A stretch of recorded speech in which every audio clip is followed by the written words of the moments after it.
రక్షించారు. దేవుని బిడ్డ, ఈరోజు ఈ వాగ్దానాన్ని క్లెయిమ్ చేసి ప్రభువుని స్తుతించండి. ఆయన రక్షణ ఇచ్చే దేవుడు.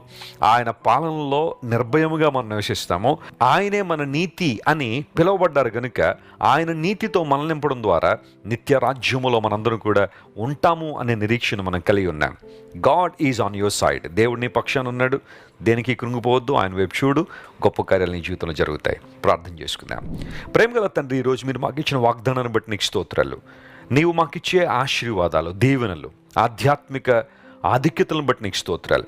మీరు మమ్మల్ని రక్షించే దేవుడు, నిర్భయముగా మేము నివసించినట్లుగా మాకు సహకరించే దేవుడు, నీవే మా నీతి అని ప్రభువా నీ వాక్యంలో మేము చూసాం. ఈరోజు మా ప్రియులు ఎవరైతే ఏ రకమైన భయంలో ఉన్నారో, లేదా వారి జీవితంలో ఎలాంటి భయంకర పరిస్థితులు వారిని వెంటాడుతున్నాయో, వారిని విడిపించండి ప్రభువా, కనికరించండి. నీవే వారి నీతిగా ఉండి అద్భుతాలు చేయమని కోరుకుంటూ, ఈ రోజంతట్లో కావాల్సిన శక్తిని, బలాన్ని, విజయాన్ని మా ప్రియులకు దయచేయమని కోరుకుంటూ